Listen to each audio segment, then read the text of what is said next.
जहाँ पर सभी ईशान के घर पर होगी और वो बेहोशी की वजह से आराम कर रही होगी। तो ईशान शिखा के कमरे में जा रहा होगा, लेकिन शिखा उसे रोक देगी। तो वहीं अक्का साहिब और यशवंत दोनों बात कर रहे होंगे कि हमें कैसे भी करके इस सभी के मामले को निपटाना ही पड़ेगा, वरना हमारा बहुत बड़ा नुकसान हो जाएगा। तो वहीं सभी को जब होश आएगा तभी वो बाहर जाएगी। तब ईशान उसे देख लेगा और सभी पर बड़ा इल्ज़ाम लगा देगा कि ईशा मैम ने ही तुम्हें यहाँ पर भेजा है। तो चलिए देखते हैं इस वीडियो में। लेकिन इससे पहले अगर आपने अभी तक हमारी चैनल को सब्सक्राइब नहीं किया है तो पहले आप सब्सक्राइब कर लीजिए।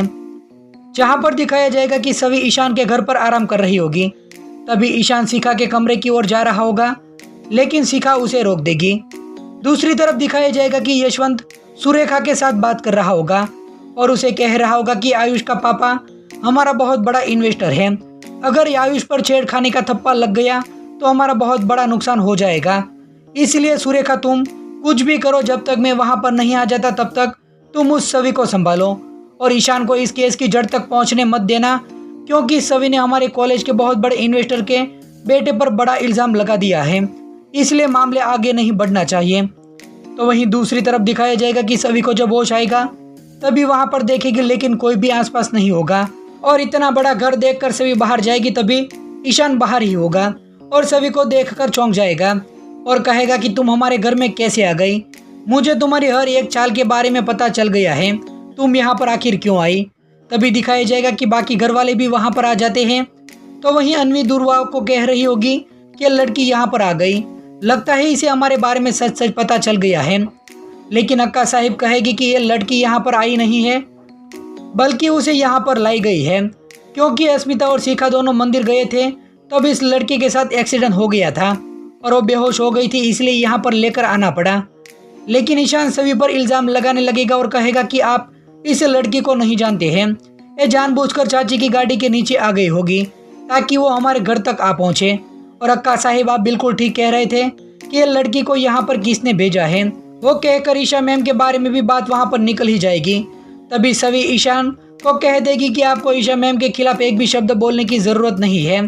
तभी ईशान कहेगा कि तुम जानती हो कि ईशा मैम कौन है? वो मेरी आय है, वो भी दुर्भाग्य से। तो ये सच जानकर सभी के पैरों तले से जमीन ही खिसक जाएगी। इसके बाद दिखाया जाएगा कि यशवंत को सुरेखा फ़ोन करके बताएगी कि जो लड़की हमारे घर पर आई थी वो लड़की और कोई नहीं बल्कि सभी चौहान है। इसके बाद यशवंत सुरेखा को बोलेगा कि अब तो कैसे भी करके इस लड़की को रोकना ही पड़ेगा। वो हमारे घर तक तो पहुंच गई है, लेकिन वो केस की जड़ तक नहीं पहुंचनी चाहिए, वरना सब कुछ बर्बाद हो जाएगा। इसलिए तुम इस पर ध्यान रखो और एहसास दिलाओ कि हम सब लोग उनके साथ हैं और सही वक्त पर बता देना कि आयुष के खिलाफ इतना बड़ा आरोप ना लगाए। ऐसा करने से हमारा नुकसान भी बच जाएगा। और अक्का साहिब कहेगी कि ईशा की तरह घमंडी भी है और ईशा ने इसको अपनी कार्बन कॉपी बनाकर भेजा है। तो वहीं दूसरी तरफ दिखाया जाएगा कि सभी जब कमरे के अंदर अकेली होगी तभी वो ईशा मैम और ईशान के बारे में ही सोच रही होगी। तभी वहां पर शिखा और अस्मिता दोनों आ जाएंगे। तो सभी उनसे कहेगी कि मैं सच कह रही थी कि मैं कोई नाटक नहीं कर रही हूँ, मुझे सच में वीकनेस फील हो रहा था। तभी वो दोनों कहेंगी कि हमें मालूम है। तो सभी उनसे कहेगी कि मैं सच कह रही हूँ, मैं कोई नाटक नहीं कर रही थी, मुझे सच में वीकनेस फील हो रहा था। तभी वो दोनों कहेंगे कि हमें मालूम है।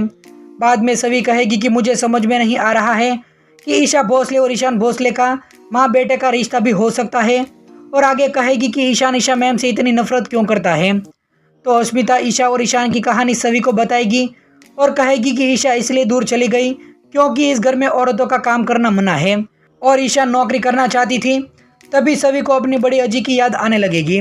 बाद में सभी ईशा मैम की बहुत ही ज़्यादा तारीफ करती हुई नजर आएगी और कहेगी कि मुझे हर एक मोड़ पर ईशा मैम ने मेरा साथ दिया है, वो बहुत ही अच्छी है।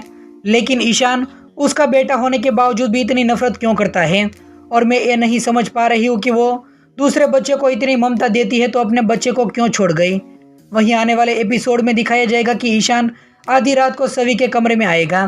तभी सभी उसे शोर समझकर उसके ऊपर चद्दर फेंक देती है और उसे पीटती हुई नजर आएगी। तभी वहाँ पर बाकी और भी लोग आ जाएंगे और ईशान को मारने लगेंगे। तभी ईशान चद्दर हटाकर बोलेगा कि मैं हूँ। तो उसे देखकर सभी लोग चौंक जाते हैं।